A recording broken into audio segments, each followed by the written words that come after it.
नमस्कार।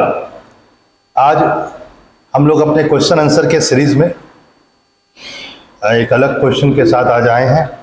बहुत ही इंपॉर्टेंट और बहुत ही अच्छा क्वेश्चन है। देखते हैं क्वेश्चन क्या है।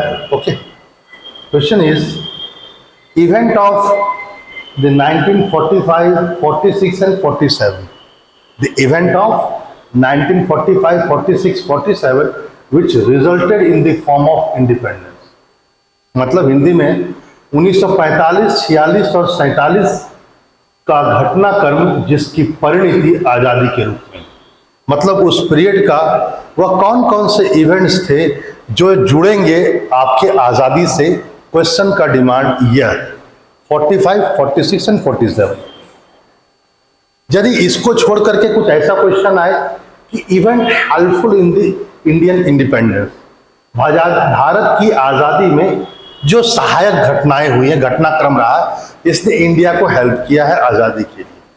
तो आप इसको भी आप देख सकते हैं। और भारतीय आजादी के क्या क्या कारण हो सकते हैं, तो वहां पर भी यहाँ के बहुत सारे पॉइंट्स आप उसमें भी ऐड कर सकते हैं।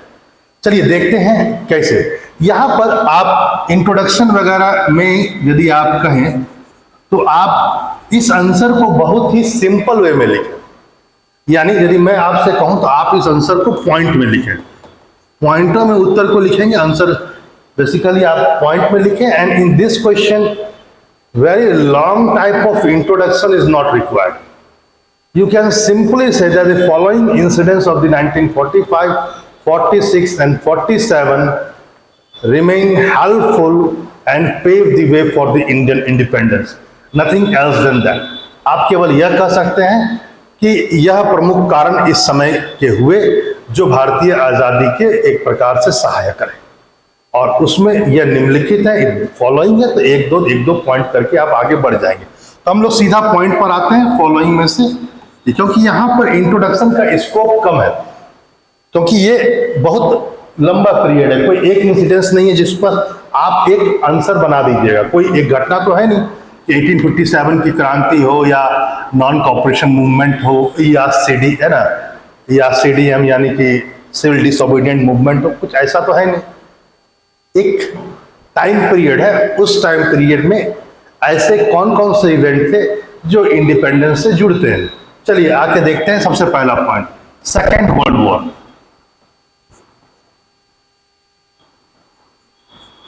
सेकेंड वर्ल्ड वॉर से क्या हुआ? ब्रिटेन या इंग्लैंड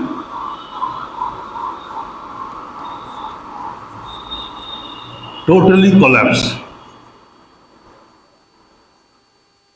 कोलैप्स, चाहे वो पॉलिटिकल हो, इकोनॉमिकल हो या सोशल हो।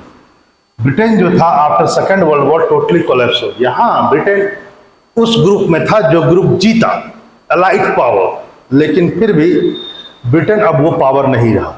इकोनॉमिकली तो बिल्कुल नहीं, पूरा यूरोप खत्म हो चुका था। ठीक है, तो इंग्लैंड वाज टोटली कोलैप्स। और इस परिस्थिति में, इन दिस सिचुएशन, अब ब्रिटेन को भारत जैसे बिग कंट्री को अपने अंडर में रखना, it was a challenge for Britishers. ये है ना, इसमें आप एक दो पॉइंट और ऐड करेंगे, सॉरी एक दो लाइन, एक दो वर्ड, कि in this situation it was very hard for Britain, है ना, इट वाज वेरी डिफिकल्ट या ऑलमोस्ट इम्पॉसिबल फॉर ब्रिटेन, है ना, इंडिया टाइप, सच इंडिया जैसा एक बड़ा कंट्री को, है ना, वो अपने अंडर में कर पाता, रख पाता। ओके, एंड इसी समय क्या है जरा देखा जाए, एक तरफ ब्रिटेन पूरा टोटली कोलैप्स हो रहा है, and in this same situation and in this same situation, national movement was becoming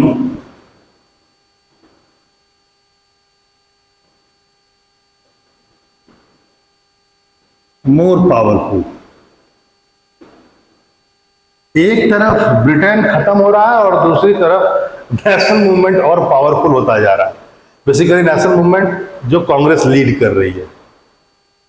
तो यह एक सिचुएशन था। दूसरा पॉइंट देखते हैं और क्या क्या हो सकता है उस समय की और कौन कौन सी परिस्थिति। 45, second world war was fought in the name of freedom and rights. द्वितीय विश्व युद्ध जो था वो बेसिकली फ्रीडम यानी स्वतंत्रता और अधिकार के नाम पर लड़ा गया था। किनके द्वारा? यह सब बातें बोल रहे थे यूएसए वाला ग्रुप यानी इंग्लैंड वाला ग्रुप।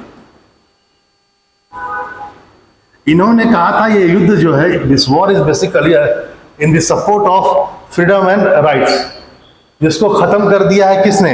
दूसरे ग्रुप ने, जर्मनी। वो जर्मनी में जो हिटलर था, या कहा जाए इटली में जो मुसोलिनी था, या जापान, है ना, इन सब को एक तरह से कहा जाए फासिज्म आइडियोलॉजी में ये विश्वास रखते थे, फासिस्ट थे। फासिस्ट बेसिकली एक आइडियोलॉजी है जो वॉर को बहुत ग्लोरीफाई करता है, जो इंटरनेशनल कॉपरेशन को जरा भी मानता नहीं कि कोई अंतर्राष्ट्रीय सहयोग होता भी है, जो एक ऐसी आइडियोलॉजी है जिसमें स्टेट ही सब कुछ है, इंडिविजुअल फ्रीडम की कोई बात ही नहीं है। और आगे चलकर ये आइडियोलॉजी क्या करती है? दूसरे देश के फ्रीडम को खत्म कर रही है, कब्जा करते रहो, कब्जा करते रहो। तो ये लोग ऑटोक्रेट थे, इनको कोई रोकने वाला था नहीं। तो इसी के अगेंस्ट जब ब्रिटेन और ग्रुप ने युद्ध किया, जिसको एलाइड पावर कहते हैं, तो उन्होंने युद्ध को एक नाम दिया, इट इज वॉर अगेंस्ट, है ना, the fascism, and this is war, है ना, fought in the name of क्या? Freedom and rights. तो जब आप ये कहते हैं कि वॉर अगेंस्ट फासिज्म है और मैं युद्ध लड़ रहा हूं आजादी और अधिकार के नाम पर, देन ये मॉरली राइट नहीं था कि ब्रिटेन भारत जैसे कंट्री को कब्जा बनाकर रखे। तो ये भी एक प्रेशर जनरेट कर दिया था ब्रिटेन पर। This was creating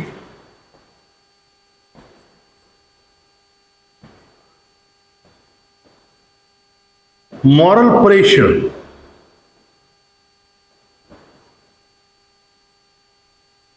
on Britain. ये मॉरल प्रेशर ब्रिटेन पर चल रहा है। देखते हैं और क्या क्या बातें हो सकता है। तीसरा पॉइंट, ये भी international. After second world war, two pole of power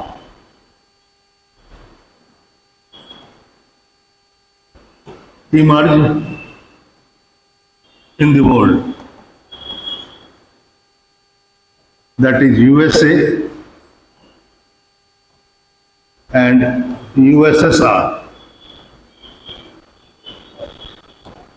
and both were anti-imperialism. Their vision was very clear. Both were anti-imperialism. दोनों ही साम्राज्यवाद विरोधी थे, और यह भी प्रेशर जनरेट कर रहा था ब्रिटेन पर, ऑन ब्रिटेन। तो यह सब चीजें चल रही थी। अब ब्रिटेन उतना ताकत तो रहा नहीं। सेकेंड वर्ल्ड वॉर के बाद तो आपको पता ही है, दो शक्तियां उभरी, अमेरिका और यूएसएसआर, जो अभी रशिया कहा जाता है ना। तो ये दोनों बहुत, इनका जो विजन था towards imperialism was very critical.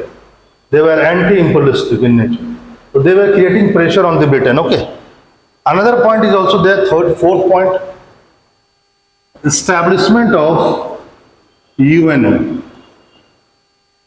and according to this organization,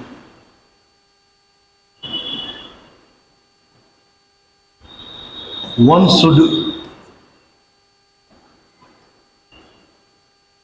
always respect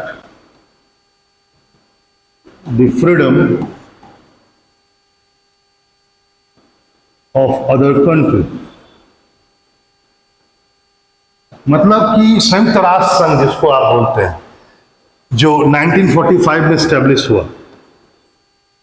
अब ऐसे संगठन का निर्माण हुआ 1945 के बाद, जो पूरा का पूरा ये बोलता है कि किसी सबको दूसरे कंट्री के इंडिपेंडेंस या फ्रीडम की रिस्पेक्ट करनी चाहिए। अब ये सब चीजें भी प्रेशर जनरेट की हुई है इंग्लैंड पर, है ना। According to this organization one should always respect the freedom of other country, ये यूएनओ का मानना। कैसे आप बहुत दिन तक रख सकते हैं? तो ये सब तो चलो विदेश में हो रहा था, वह इवेंट्स जो बहुत हेल्पफुल रहा in the Indian independence, but main thing was going in India, है ना। क्या था जरा देखते हैं। 5th पॉइंट है हम लोगों का, वो यह है, फिफ्थ पॉइंट है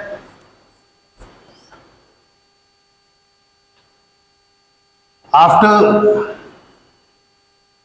Second World War, inflation, unemployment, and rise of लगान,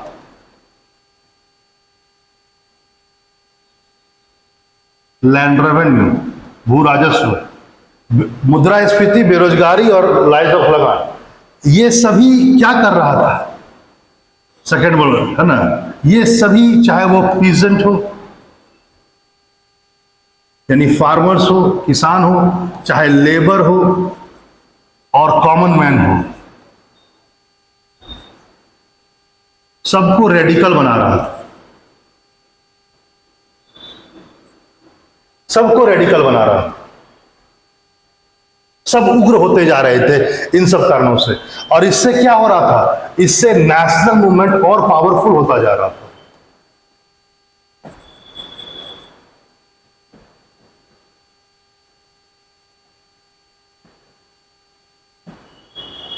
एक तरफ ब्रिटेन खत्म हो गया है, कोलैप्स हो गया, उसकी पावर नहीं है, अब वो भारत को ज्यादा दिन तक कब्जा कर सके, और दूसरे साइड ये सब चीजें जो हैं, ये सब चीजें क्या कर रही है, नेशनल मूवमेंट को और भी पावरफुल बना रही है। लोग गुस्से में हैं, वो अब आजादी चाहते हैं। ठीक है, आगे देखिए अगला पॉइंट, एक और पॉइंट देखिए, बहुत ही अच्छा पॉइंट। 1945 में रेड फोर्ट ट्रायल या केस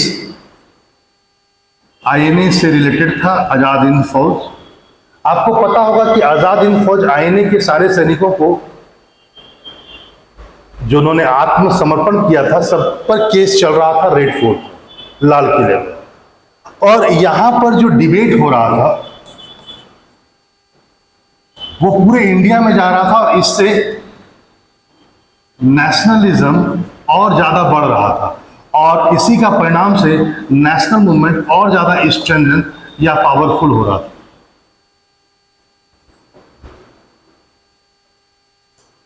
अब आप सोच सकते हैं, रेड फोर्ट केस जो 1945 के सितंबर अक्टूबर में शुरू हुआ था, तो वहां पर से वहां जो डिबेट होता था वो पूरे ऑल इंडिया में जाता था, और इससे क्या हो रहा था कि धीरे धीरे उन सब की बातों को सुन करके नेशनलिज्म पूरे भारत में फैल रहा था कि यार हमारे देश के सैनिक हैं, उन्हें कैसे फांसी पर चढ़ा दी जाए।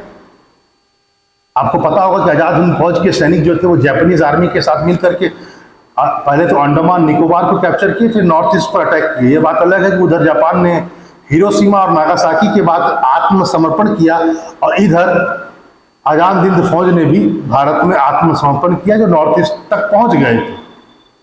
उन सबको पकड़ करके कहाँ लाया गया, रेड फोर्ट में लाया गया। भूला भाई देसाई, जवाहरलाल नेहरू, ये सब आईएनए की तरफ से वकील थे जो एडवोकेट कर रहे थे इनका, और जो बातें हो रही थी वो भी नेशनलिज्म को बढ़ा रही थी। अब आगे आइए, next point. It was 5, this was 6, now 7. 7th point is that कि अब इसी सिचुएशन में, इन दिस सिचुएशन,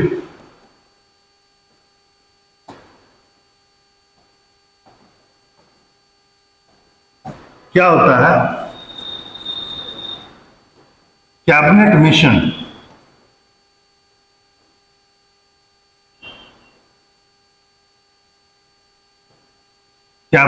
वॉज फॉर्म। इसमें 3 मेंबर इंग्लैंड से आया, और इसी के रिपोर्ट पर कॉन्स्टिट्यूशन असेंबली बना, संविधान सभा बना, कितने मेंबर होंगे यह बताया गया, कैसे इलेक्शन होगा यह बताया गया। इलेक्शन इनडायरेक्ट वे में होना था, डायरेक्ट इलेक्शन की बात नहीं की गई थी। और यह भी कहा गया था कि 10 लाख पर एक पीपल्स को लाया जाएगा। ये सब प्री की फैक्ट है। थोड़ा बहुत 2-3 लाइनें आप जरूर देंगे कि in this situation cabinet mission was established and the report of this या recommendation of this by this its recommendation क्या हुआ, constitution assembly was formed in India. Election indirect होने थे। अनदर पॉइंट जरा देखते हैं अब क्या। अनदर पॉइंट 8 पॉइंट अब है 8 पॉइंट या 9 पॉइंट देख लीजिएगा। 9 पॉइंट है कि divide and rule policy which always remain the backbone of Britishers now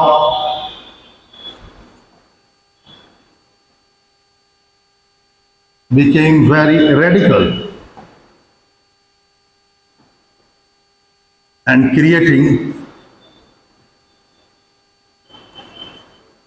problem. शुरुआत में तो बहुत मजा आया ब्रिटेन को, बांटो और राज करो, मुसलमान को हिंदू से लड़वाओ, बड़े कास्ट को छोटे कास्ट से लड़ाओ, ताकि नेशनल मूवमेंट को कमजोर किया जा सके। क्योंकि नेशनल मूवमेंट बढ़ेगा तो भाई देश से बाहर छोड़ना पड़ेगा, भागना पड़ेगा आपको। अब ये डिवाइड एंड रूल की पॉलिसी ब्रिटेन की गले की हड्डी बन गई है। एक तरफ ब्रिटेन कमजोर हो चुका है, नेशनल मूवमेंट स्ट्रांग हो चुका है, और डिवाइड एंड रूल की पॉलिसी के तहत जो शुरू से लेकर चल रहे थे वो रेडिकल हो चुका है, उग्र हो चुका है। और इसी का परिणाम क्या है कि अब उनको प्रॉब्लम लग रहा है, अब वो चला नहीं पा रहे हैं स्मूथली एडमिनिस्ट्रेशन को। आए दिन सांप्रदायिक दंगे होते हैं, कम्युनल राइट्स। इसका सबसे बड़ा एग्जांपल है 16 अगस्त 1946 डायरेक्ट एक्शन डे मनाया गया।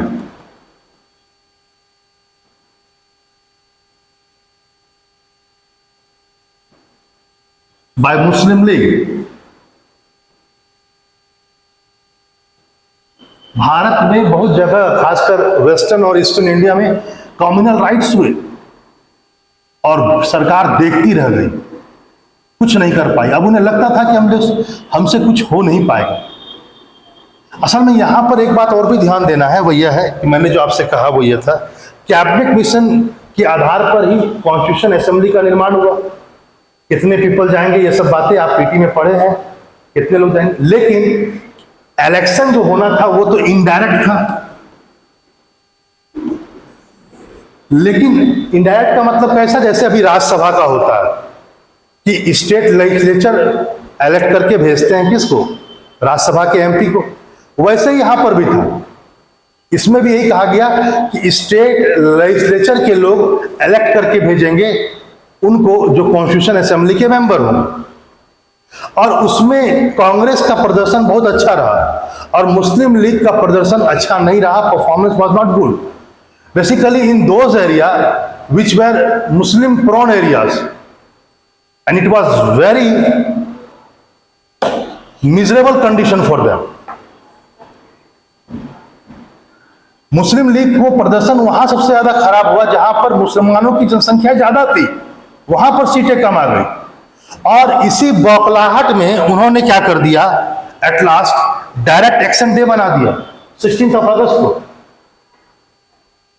स्थिति खराब थी, सांप्रदायिक दंगे हो रहे थे और Britain was unable to control this, and at last क्या होता है, अब आप देखिए क्या होता है। अनदर पॉइंट,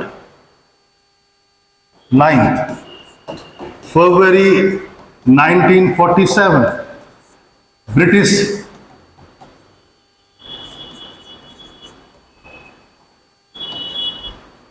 पीएम का अनाउंसमेंट होता है, डिक्लेरेशन। क्लेमेंट एटली जो उस समय ब्रिटिश पीएम थे, वो अपना घोषणा करते हैं और कहते हैं कि हम भारत को अब आजाद कर देंगे। कब आजाद करेंगे? तो उन्होंने कहा जून 1948 को हम आजाद कर देंगे, इसलिए आप लोग हड़बड़ाइए नहीं। ठीक है। इन्होंने भारतीयों को शांत करने के लिए, नेशनल मूवमेंट जो बढ़ गया था, उन लोगों को शांत करने के लिए, कॉमनल राइट्स पर थोड़ा सा कंट्रोल करने के लिए इन्होंने इस ढंग का एक सोचा कि चलो भाई कुछ दिन तक और कर लेते हैं या, लेकिन एट लास्ट क्या होता है? 10th point, Mountbatten 34th governor general बनकर के आते हैं इंडिया में, लगभग मार्च 1947 में, last British governor of India. वो आकर के देखते हैं कि स्थिति सामान्य नहीं, बहुत ज्यादा राइट हो रहा है, एडमिनिस्ट्रेशन चलाना बहुत मुश्किल है और प्रेशर बहुत जबरदस्त है, और एट लास्ट वो माउंट बेटन प्लान लेकर के आते हैं।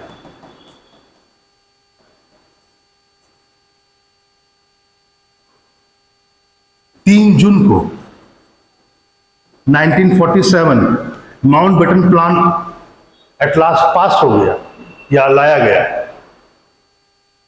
और इस प्लान के अनुसार ही एट लास्ट इंडिया का इंडिपेंडेंस भी हुआ। 3 जुलाई 1947 जो माउंट बेटन प्लान था, उसी के बाद या उसी में कहा जाए भारत की आजादी छुपी हुई थी, और इसी के परिणाम स्वरूप एट लास्ट क्या हुआ? 15 अगस्त 1947 को इंडिया आजाद हो गया। ठीक है। क्योंकि माउंट बेटन जो था वो बेसिकली बहुत ही प्रैक्टिकल था। थोड़ा बहुत आप माउंट बेटन प्लान को एक्सप्लेन कर सकते हैं, बट इसको बहुत कम है, ये 250 में आएगा। तो आपने क्या क्या देखा, आप देख सकते हैं, जरा आइए। पहले तो आप क्वेश्चन देख लीजिए, आपने जो देखा वो यह था। क्वेश्चन था कि 45, 46, 47 का वह घटना जिसकी परिणति आजादी में हुई, 1945, 46, 47 इंसिडेंट्स या event resulted the form of independence. तो ठीक है, वर्ल्ड वॉर, ब्रिटेन कोलैप्स, और दूसरी साइड हमारा नेशनल मूवमेंट बहुत स्ट्रांग बन चुका था। ये फर्स्ट पॉइंट। सेकंड पॉइंट है, ये वॉर फाइट हुआ था इन the name of freedom and right, तो मॉरल प्रेशर था ब्रिटेन को कि आजाद करना। सेकेंड वर्ल्ड वॉर के बाद ब्रिटेन कोलैप्स हो चुका है, पावर जो है अब 2 पोल्स हो चुके हैं, यूएसए एंड यूएसएसआर, और इनका विजन टोटली एंटी इंपीरियलिज्म है। तो ये भी एक बहुत बड़ा कारण था। आगे इस्टेब्लिशमेंट ऑफ यूएनओ, वो साफ कर रहा है कि दूसरे देश की आजादी को रिस्पेक्ट कीजिए। Another point, second world war के बाद इन्फ्लेशन, अनएम्प्लॉयमेंट और लगान की दर बढ़ चुकी है। इससे पीजेंट हो, लेबर हो या कॉमन मैन हो, सब रेडिकल हो चुके हैं, उग्र हो चुके हैं, और ये सभी क्या कर रहा है? नेशनल मूवमेंट को पावरफुल बना रहा है। यानी एक साइड नेशनल मूवमेंट पावरफुल हो रहा है, दूसरी साइड ब्रिटेन खत्म हो रहा है। आगे देखिए, 45 में ही रेड फोर्ट ट्रायल होता है आजाद हिंद फौज के सैनिकों पर, और इसके कारण से और ज्यादा नेशनल मूवमेंट जो था ताकतवर हो गया, क्योंकि इसने नेशनलिज्म की फीलिंग अमंग द इंडियंस और बढ़ा दी। इसी परिस्थिति में at last cabinet mission form होता है, और उसी के रिकमेंडेशन पर कॉन्स्टिट्यूशन असेंबली बनता है। ठीक है। और इसमें जितने मेंबर जाने थे वह जाने थे इनडायरेक्टली, लेकिन इनडायरेक्टली मतलब स्टेट लेजिस्लेचर इलेक्ट करते कॉन्स्टिट्यूशन असेंबली के लिए। लेकिन क्या हुआ, मुस्लिम लीग का performance up to the mark नहीं रहा, खासकर मुस्लिम प्रॉन एरियाज में, और इस हताशा भरे सिचुएशन में उसने डायरेक्ट एक्शन डे बना दिया, और पूरे भारत में कॉमनल राइट्स हुए। ब्रिटेन अनेबल रहा to handle this, and the divide and rule policy जो उसकी बैकबोन थी, आज उसी के लिए सबसे बड़ा प्रॉब्लम बन गया।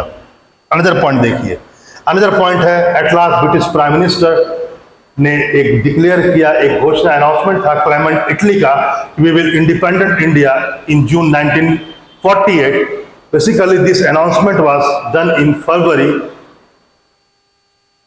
1947, but when Mountbatten came as the Governor General of India, the 34th and the last British Governor General of India, then for him also it was a great challenge, and in that situation he came with a plan. He came with a Mountbatten plan. 3rd June 1947, this plan was executed, and by this plan, India got the freedom in 15th of August 1947.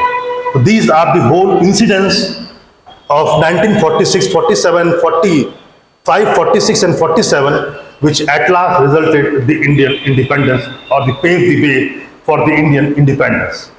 चलिए आज के लिए इतना ही. नमस्कार.